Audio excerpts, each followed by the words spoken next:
March ang pagpapalahan ng 1065 devotion about Alexander Roman University.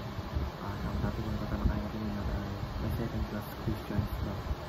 Ngayon po ating Bible verse ito po sa Psalm chapter 24 verse 1. Lahat po saan po natin ang ating puso at isip sa magandang salita ng Diyos. Sabi dito na, the earth is the Lord's and everything in it, the world and all who live in it. Verse Tagalog, ang lupa ay sa Panginoon at ang lahat ng narito, ang sanlibutan at sila maninirahan dito. Teaching number 1, all Christians are God praised. Lahat ng Kristiyano ay mga pari ng Diyos. Ibig sabihin, bawat isa sa atin ay may tungkulong maglingkod, manalangin, at magdala ng mabuting balita sa iba. Hindi lang ang pastor o pari ang may special na tungkol sa Diyos. Hindi lahat ng mananampalataya. Kailangan tayo ay pamumuno ng mahal, pakita ang kabutihan ng Diyos at maglingkod ng kanyang pag-ibig sa ating paligid.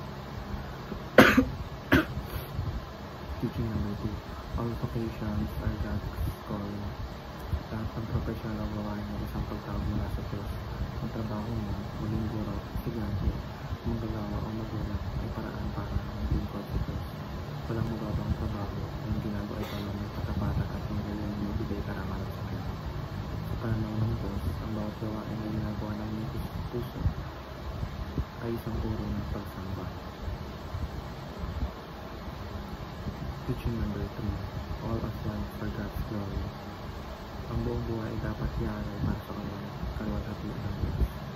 Ang bawat aspeto ng ating buhay, trabaho, pamilya, relasyon, desisyon at pangarap ay dapat magpakita ng kabutihan at kapangyarihan ng Diyos.